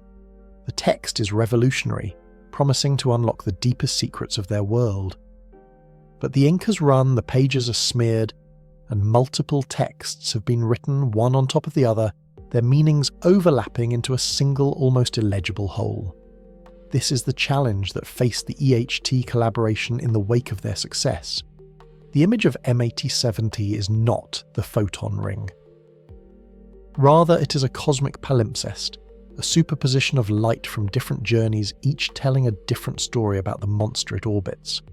To truly understand the black hole, to test the very limits of Einstein's universe, we have to learn to read this smeared ink. We have to unmix the light. We have to layer by painstaking layer unpeel the celestial onion. The outermost thickest and by far the brightest layer of this cosmic onion is what astronomers call direct emission. It's the light that takes the simplest path to our telescopes.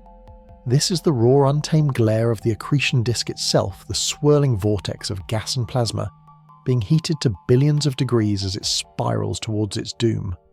The material on the side of the disk spinning towards us is beamed and brightened by relativistic effects, while the side spinning away is dimmed. This is the source of the iconic crescent shape, the asymmetry that proved the black hole was spinning. This direct light, the Endo ring as it's technically known, is the loudest voice in a cosmic choir. It's a chaotic, thundering roar of astrophysical violence. And while it tells us a great deal about the hellish environment of the disk, its temperature, its density, its magnetic fields, it also acts as a brilliant veil, a curtain of fire. It swamps the more subtle, more profound signals hiding just beneath it, the whispers of space-time itself. To find the true photon ring, we first have to look past this overwhelming glare. We have to learn to listen for the violin playing beneath the symphony of destruction. Beneath that turbulent primary glow lies something far more elegant, something purer. It is the first true echo of the black hole's gravity, the first layer of the onion. This is the light that didn't fly straight towards us. Instead, drawn in by the black hole's immense gravitational pull, it was captured into a temporary fleeting orbit. This light skims past the abyss, completing one extraordinary loop around the black hole before being flung out in our direction. Scientists call this the N-to-1 subring. Think of it as a gravitational boomerang thrown from the far side of the black hole, swinging all the way around and then flying towards your eye. Because it has travelled a longer, more tortuous path, it carries a much cleaner, more precise memory of the space-time it traversed. Its journey was dictated less by the messy physics of the plasma, and more by the pure, unadulterated geometry of gravity as described by Albert Einstein. This N-per-1 ring is fundamentally different from the direct emission above it.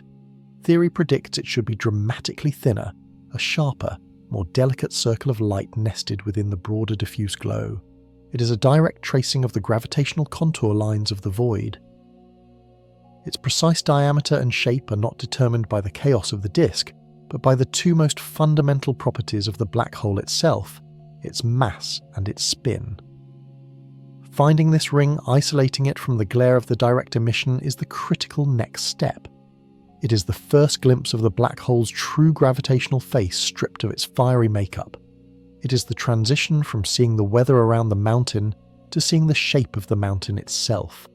This is the prize the EHT team is chasing now, a sliver of pure geometry hiding within their groundbreaking data. But gravity's looking glass is a hall of mirrors. If light can be coerced into making one pass around the black hole, why not 2, or 3, or 10? And here the mystery deepens into an almost philosophical realm.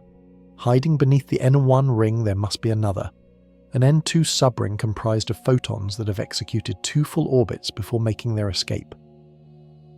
This ring of light would be exponentially thinner still and exponentially fainter, a mere filament of luminescence.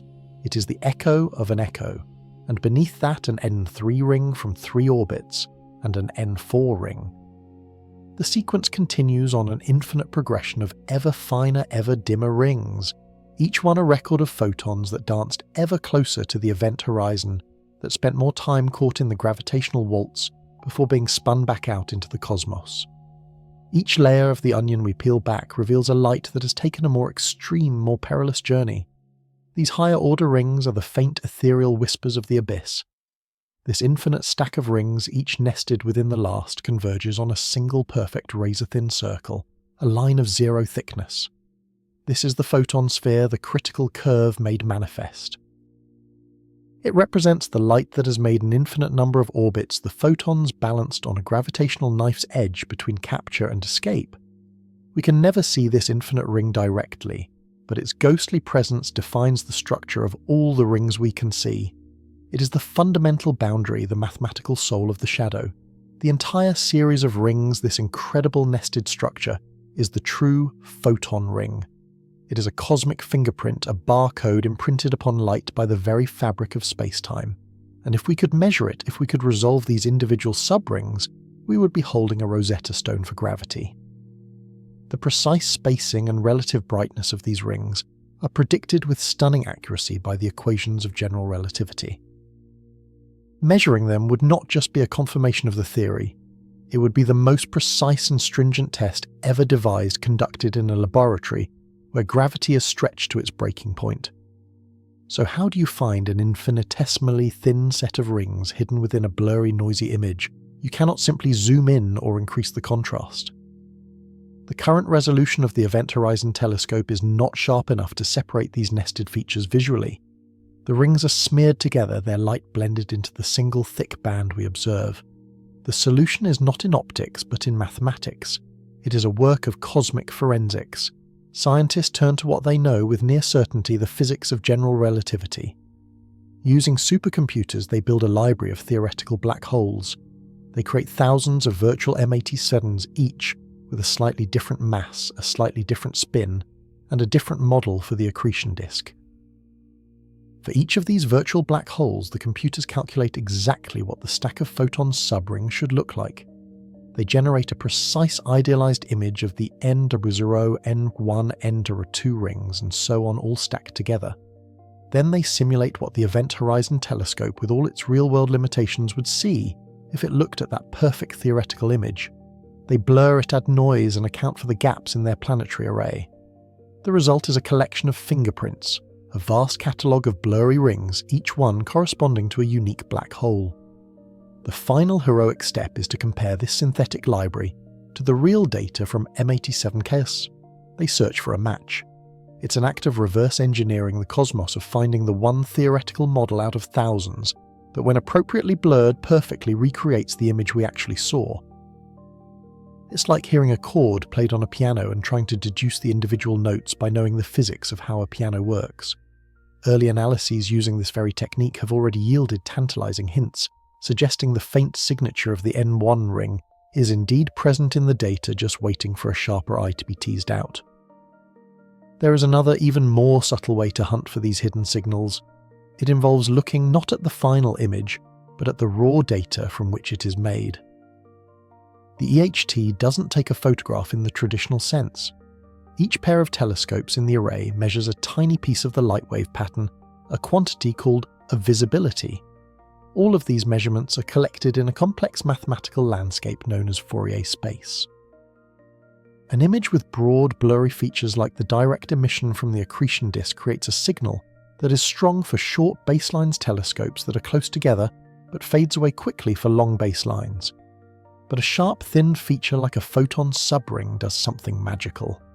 In Fourier space, a thin ring creates a persistent, oscillating, wave-like pattern, like a pure tone that continues to ring out across the entire spectrum. This sinusoidal signature extends far out to the longest baselines, the very baselines that give the EHT its power. So even if the subrings are visually blurred into obscurity in the final image, their unique mathematical fingerprint might be lying there clear as day in the raw data stream. Scientists are now meticulously combing through the petabytes of EHT data, not looking for a picture but for a song. They are searching for the telltale ringing of a pure-lensed photon, a high-frequency note hidden beneath the low-frequency rumble of the accretion disk. It's a search for a pattern woven into the very fabric of the signal. We collected a message from the edge of space-time. But these forensic techniques, as brilliant as they are, can only take us so far. They allow us to infer the presence of the photon ring, but they are not the same as seeing it. To truly unpeel the onion to resolve the subrings as distinct separate entities, we need a more powerful instrument. We need a sharper eye. This is the driving ambition behind the Next Generation Event Horizon Telescope, or NGEHT. The plan is a massive upgrade to the existing array. It involves adding more than a dozen new radio dishes at new sites around the world, filling in the crucial gaps in our virtual mirror. More dishes mean higher fidelity, creating a more complete and less distorted image.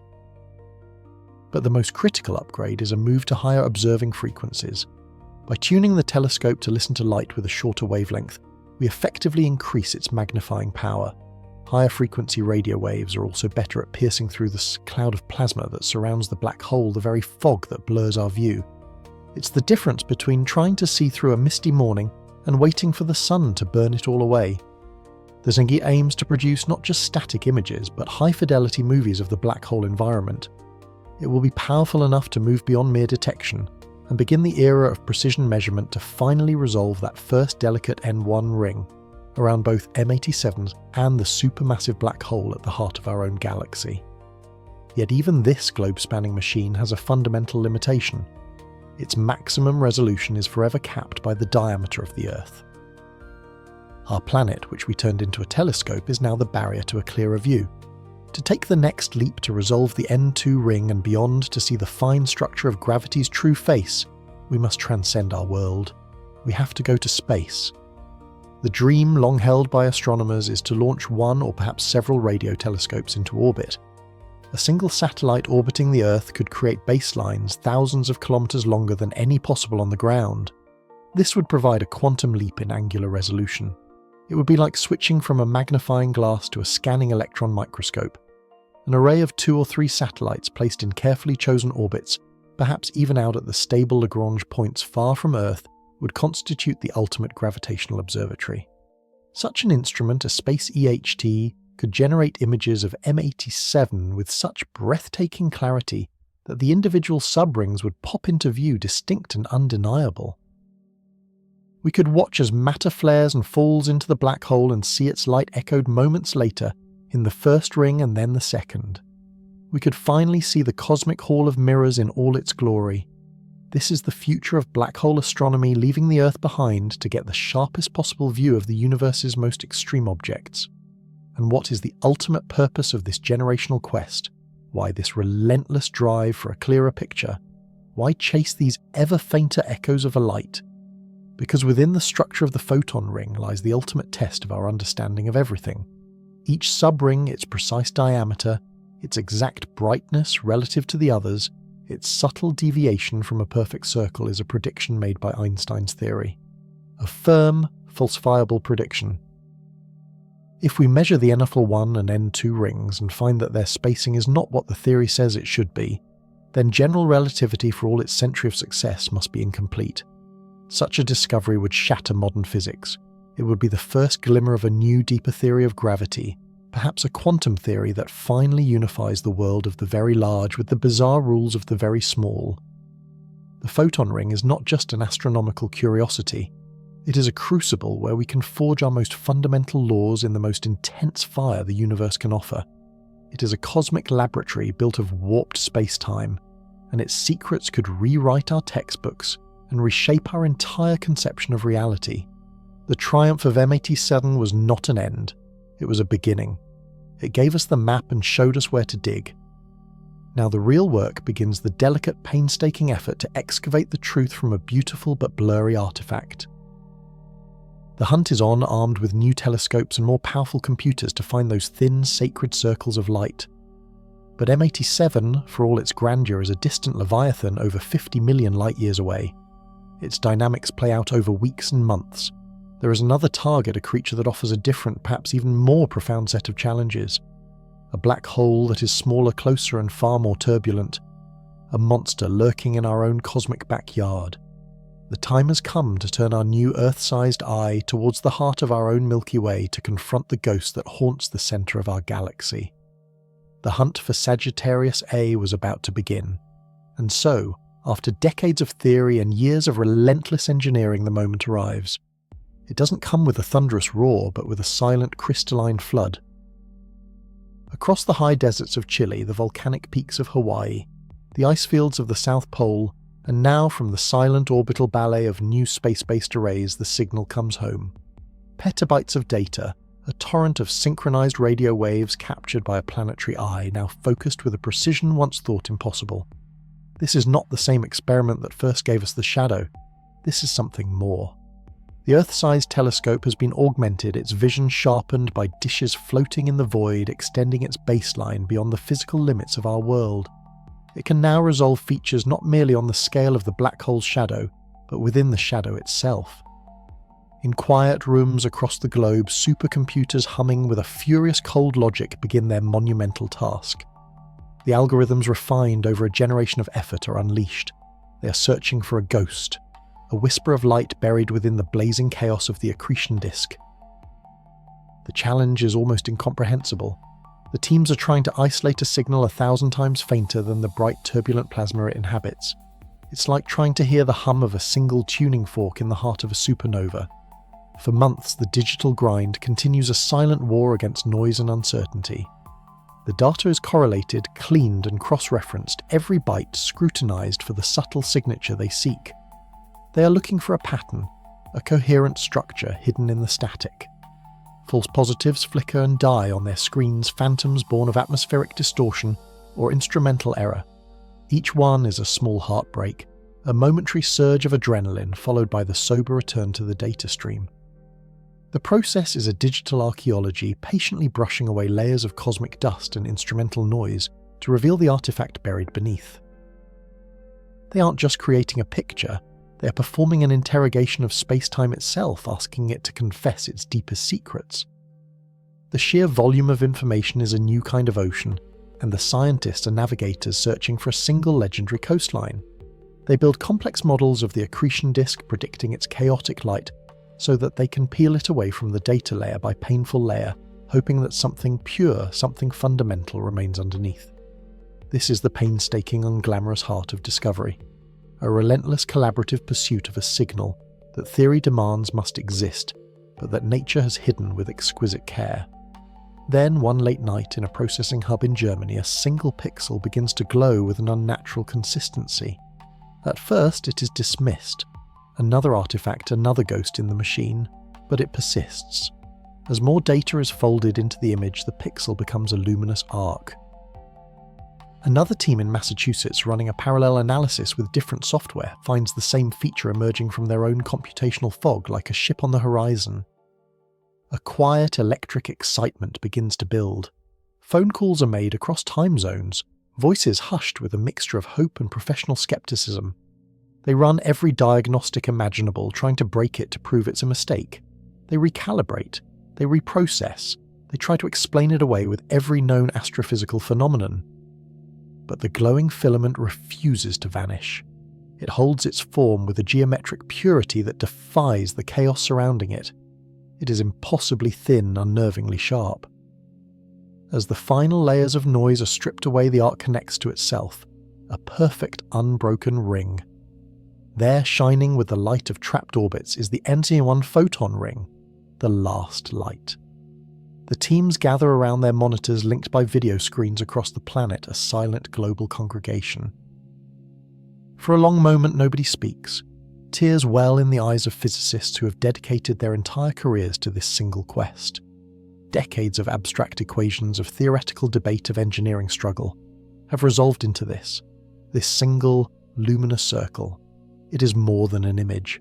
It is a validation, a message from the edge of reality delivered across 65 million years, confirming that we on our small distant world finally understand the language of gravity. To gaze upon it is to witness something entirely new. It is not a physical object, but a path, a gravitational mirage of sublime perfection. It's a circle drawn not with matter, but with the warped fabric of space-time itself. This is the precipice. Every photon trapped in this ring is on a knife's edge, a celestial tightrope walker, performing an eternal unstable dance just above the abyss of the event horizon. The light you are seeing has circled the black hole at least once, perhaps many times, before making a final improbable escape in our direction.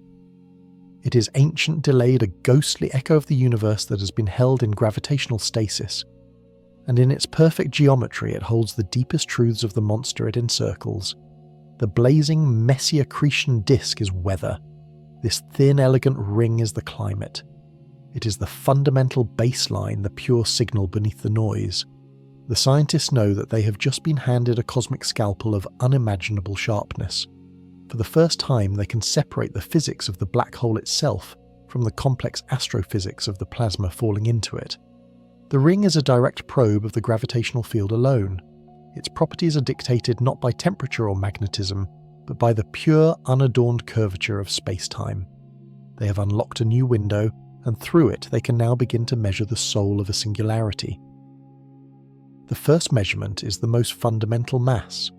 For years we have estimated the mass of M87 by observing the orbits of stars and gas clouds, far from its centre, a reliable but indirect method. The photon ring offers something far more profound. According to general relativity, the size of this ring is directly and rigidly coupled to the black hole's mass. There is no ambiguity, no astrophysical uncertainty. The diameter of that delicate circle of light is a direct readout of the object's gravitational heft. It is the universe's most precise scale. The team measures the angular diameter of the ring down to the micro-arc second. They feed the numbers into the equations Einstein wrote on a blackboard over a century ago. The result that comes back is staggering. They confirm the black hole's mass at 6.5 billion times that of our Sun, but with a precision that dwarfs all previous estimates. The error bars shrink to almost nothing. It is the most accurate weigh-in of a supermassive black hole in history, a feat of measurement akin to determining the exact weight of a cruise ship by measuring the width of a single atom on its bow from 1,000 miles away. The number itself is a triumph, but what it represents is revolutionary. We now have a tool to weigh these cosmic behemoths with an almost godlike certainty, a tool that will allow us to calibrate the growth and evolution of galaxies across the cosmos. This single measurement solidifies our understanding of the cosmic architecture, anchoring our models of galactic dynamics in an unassailable foundation of observational fact. But the ring holds a deeper secret, one that speaks to the awesome violence of the object's nature. It doesn't just tell us how much it weighs, but how fast it is spinning. A non-spinning black hole, a simple Schwarzschild singularity, would present a perfectly uniform photon ring. But M87's, like nearly all black holes, is a spinning behemoth, a Kerr black hole. Its rotation is not merely a feature, it is an active, ongoing assault on the very nature of space and time around it. This spin drags the fabric of space-time along with it, a phenomenon known as frame dragging. Imagine a bowling ball spinning in a vat of honey. The honey closest to the ball is forced to swirl with it. Now imagine that the bowling ball is 6.5 billion solar masses, and the honey is the universe itself. This cosmic vortex has a direct observable effect on the light of the photon ring. The side of the ring, where light is orbiting in the same direction as the black hole's spin, receives a gravitational boost, appearing brighter to our telescopes. The side orbiting against the spin is slightly suppressed, appearing dimmer. The ring, therefore, is not uniformly luminous. It has a bright side and a dim side. This asymmetry is the fingerprint of the black hole's angular momentum. It is a gravitational gyroscope revealing its secrets. By carefully measuring this lopsided brightness, the team can calculate the black hole's spin with breathtaking accuracy. They can see in that uneven glow the evidence of space-time being twisted into a furious, inescapable whirlpool. This is not just a confirmation of frame dragging, It is a full quantitative characterization of it in the most extreme environment possible. We are no longer just theorizing about space-time being dragged by a spinning mass. We are watching it happen. We are seeing the consequences of a cosmic engine so powerful it forces the universe to rotate with it. This measurement allows us to understand the black hole not as a static object but as a dynamic evolving entity. Its spin is the source of its power, the engine that drives the colossal jets of plasma we see blasting out from its poles at nearly the speed of light. By pinning down the spin, we can finally create complete, accurate models of how these jets are formed and launched, solving a mystery that has puzzled astrophysicists for 50 years. The photon ring has allowed us to connect the black hole's fundamental properties, its mass, and its spin directly to its observable cataclysmic influence on its host galaxy. We are watching the ghost in the machine turn the gears of cosmic evolution. Now comes the ultimate test, the culmination of all this effort. The reason this quest has driven generations of scientists. Does the photon ring match the predictions of Albert Einstein's theory of general relativity perfectly? Or is there a deviation? A slight warp in its shape, a subtle anomaly in its size, a flicker in its brightness that the equations do not predict? This is the moment of truth. For over a century, general relativity has been our guide to the cosmos, passing every test we've thrown at it, from the orbit of Mercury to the detection of gravitational waves. But we have never been able to test it here in this place, on the very last stable orbit of light before the point of no return. This is the strong field limit, the place where gravity is so intense that the theory might finally break down, revealing a deeper, more fundamental reality. Any deviation, no matter how small, would be the discovery of the millennium. It would mean that Einstein's theory is incomplete. It would be the first whisper of a new physics, a quantum theory of gravity, the holy grail that could finally unite our understanding of the very large with the very small. The team takes their hyper-precise measurements of the ring's size, shape, and brightness asymmetry, the direct fingerprints of mass and spin, and they place them side by side with the predictions forged by Einstein's field equations. The supercomputers plot the two against each other. The observed data, a set of points shimmering with the light from the edge of time. The theoretical prediction, a clean, unforgiving line drawn by the hand of genius a century ago. On screens around the world, the data points begin to populate the graph. One by one they land, and one by one they fall directly, perfectly, flawlessly upon the line. There is no deviation, no anomaly, no hint of a deeper physics. The photon ring of 87K is exactly the shape and size that general relativity said it would be. The silence in the control rooms is broken not by cheers of triumph, but by a collective, audible gasp of awe. The theory holds. In the most extreme gravitational environment we have ever been able to probe, Albert Einstein is still right. There is a strange, profound sense of both disappointment and elation. The dream of finding new physics in this first glance is denied, but the result is perhaps even more staggering. It is a testament to the sheer predictive power of a human idea. A confirmation that a set of equations written with pen on paper can perfectly describe the behavior of a light at the edge of oblivion 65 million light-years away. We have pushed our instruments to the absolute limit of what is possible, and all we have found is the triumphant confirmation of our own understanding. The universe in its most violent and exotic corner still plays by the rules we have discovered, but this is not an end. It is a monumental beginning.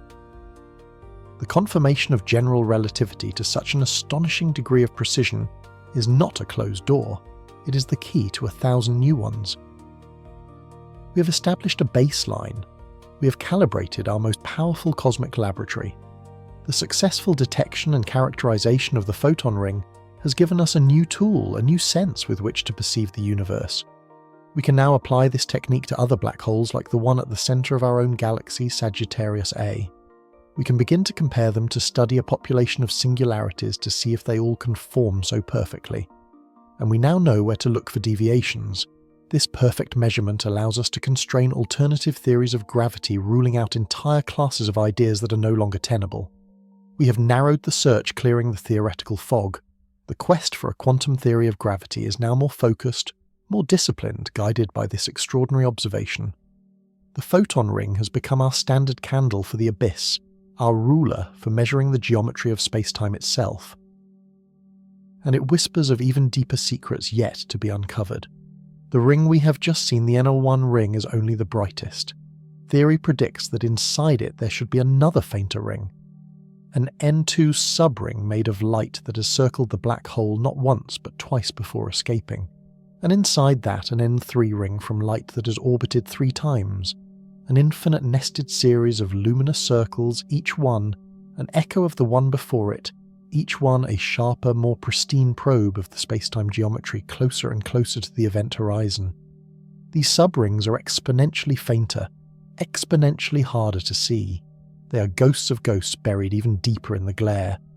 But we know they are there. They are the next coastline on the map, the next peak to be scaled.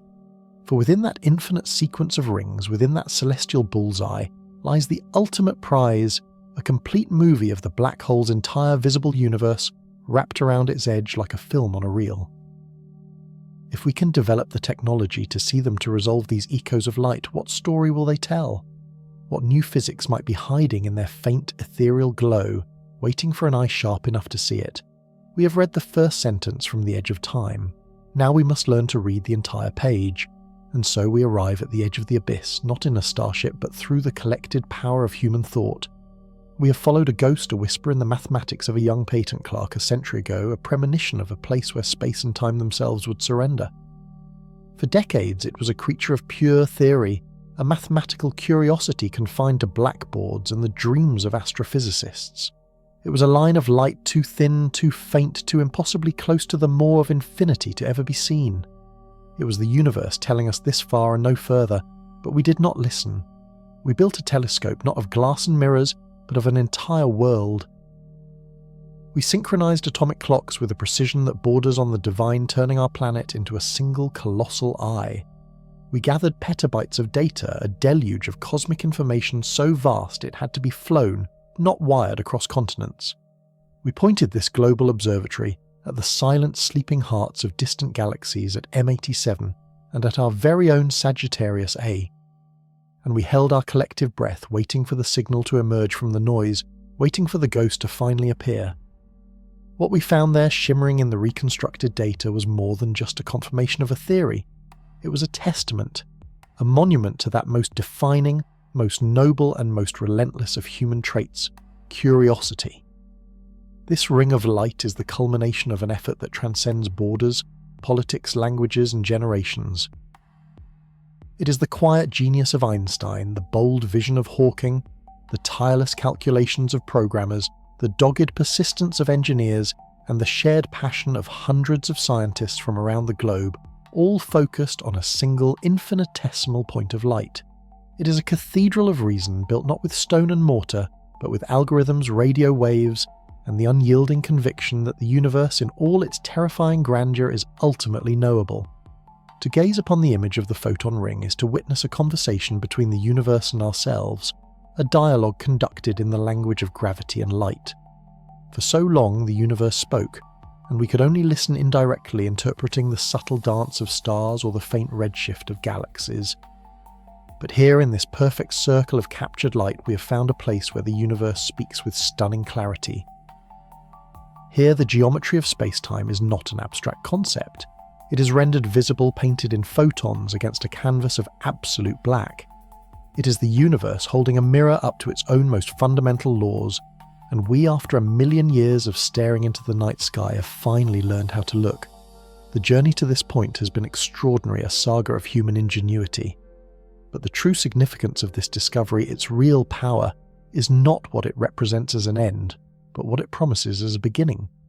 We have not merely found a celestial landmark. We have forged a new tool, perhaps the most powerful instrument we have ever conceived for exploring the frontiers of physics. This ring of fire is not just a photograph. It is a cosmic laboratory, a diagnostic screen for the health of space-time itself. It is a microscope with a lens crafted from pure gravity, allowing us to zoom in on the very fabric of reality at its most extreme. Until now, our tests of general relativity have been magnificent, but they have all been conducted in the gentle, placid waters of the cosmos. We have seen starlight bend around our sun. We have detected the subtle, spiraling decay of binary pulsars. We have even heard the faint chirp of gravitational waves from merging black holes a billion light-years away. But all of these are mere ripples on the surface of space-time. The photon ring is a glimpse into the maelstrom. It is a place where space-time is not gently curved, but violently torn, twisted and dragged into a vortex of unimaginable intensity. Here in this ultimate crucible, Einstein's beautiful equations are subjected to a trial by fire unlike any other. Every single photon that comprises that ring is an exquisitely sensitive probe. Its path, its energy, its polarization all carry a detailed report of the gravitational field it has just barely survived. The precise shape of the ring, its exact diameter, tells us the black hole's mass with a certainty that will recalibrate our understanding of galactic evolution. But it is the subtle imperfections we will search for that hold the key. Is the ring perfectly circular as theory predicts, or does it exhibit a slight lopsidedness, a minute deformation that encodes the ferocious spin of the black hole, the frame-dragging effect that twists space itself into a cosmic gyroscope? By studying how the brightness varies around the ring, we can map the magnetic fields and the turbulent plasma swirling at the precipice, watching matter's last desperate cry before it is extinguished from our observable universe. General relativity makes a very bold and simple prediction about black holes, what physicists call the no-hair theorem. It states that a black hole, once it settles down, can be described by only three properties: its mass, its spin, and its electric charge. All other information, all the complexity of the matter that formed it, whether it was made from stars, planets, or cosmic dust, is erased. A black hole in this view is the simplest object in the universe. The photon ring is our ultimate test of this profound idea. If Einstein is perfectly correct, the ring will have a specific rigid geometry, defined only by that mass and spin. Any deviation, any unexpected bump, wobble, or distortion, no matter how small, would be a seismic event in the world of physics. It would be the first crack in the foundations of general relativity, a signpost pointing toward a deeper, more complete theory of gravity. We are no longer just looking at a black hole. We are performing a biopsy on the tissue of space-time, searching for the telltale signs of new physics. And it is here in this quest for a new physics that the photon ring transitions from a powerful tool into a gateway to an entirely new reality. For a century, we have lived with a deep and unsettling chasm running through the heart of modern science. On one side, we have general relativity, the majestic theory of the very large governing planets, stars, and the grand architecture of the cosmos. On the other, we have quantum mechanics, the strange and ghostly theory of the very small ruling the world of atoms and subatomic particles. Both theories are fantastically successful in their own domains, yet they refuse to speak the same language. They are fundamentally incompatible. Finding a unified theory, a theory of quantum gravity, that can bridge this gap is the single greatest challenge in all of physics. To solve it, we need a place where both theories are forced to apply. We need a place where gravity is so colossally strong that its quantum nature, normally hidden from view, might finally be revealed. We need, in other words, the edge of a black hole. The photon ring is our observation deck, our window into this quantum realm. What will we see when our telescopes become sharp enough, if space-time, like everything else in the quantum world, is ultimately granular, made of discrete indivisible units, like pixels on a screen? Then perhaps the photon ring will not be a perfectly smooth, continuous curve. Perhaps under the ultimate magnification, it will appear subtly fuzzy, or its light will show faint shimmering fluctuations, the signature of space-time's quantum foam bubbling at the event horizon. Could it be that the light is not perfectly trapped in a single orbit, but exists in a quantum superposition of many possible paths, a ghostly echo chamber of possibilities that we could one day measure? These are no longer questions for science fiction. They are concrete, testable hypotheses that we can now address. The photon ring provides the experimental data, the ground truth that can guide our theorists through the bewildering mathematical jungle of string theory, loop quantum gravity, and other candidate theories. This ring is not just a boundary in space, it is the boundary of our ignorance. Beyond testing our existing theories, this celestial artifact beckons us to imagine what other secrets it might hold. What if the darkness inside the ring is not entirely empty? Our models of the universe suggest that the vast majority of matter is not the familiar stuff of stars and planets, but an invisible, mysterious substance we call dark matter. Galaxies seem to be embedded in vast halos of this material. Could a dense clump of dark matter be orbiting the supermassive black hole too diffuse and dark to see directly? Its gravity would leave an unmistakable fingerprint, subtly warping the path of the photons as they circle the abyss, imprinting a faint shadow or a distortion on one side of the ring. Seeing such a signature would be our first direct gravitational glimpse of this elusive substance, confirming its existence and constraining its properties. Or perhaps we might find something even more exotic. Some theories predict the existence of ultralight particles like axions, which could form vast oscillating clouds around a spinning black hole through a process called superradiance. Such a cloud, a gravitational atom the size of a solar system, would bleed energy away from the black hole's spin, and its ghostly presence would leave a very specific periodic signal in the structure of the photon ring. To find such a thing would be to discover a new fundamental force, a new piece in the grand puzzle of the cosmos. The photon ring acts as a cosmic net capable of catching the faintest gravitational traces of particles and fields we never knew existed.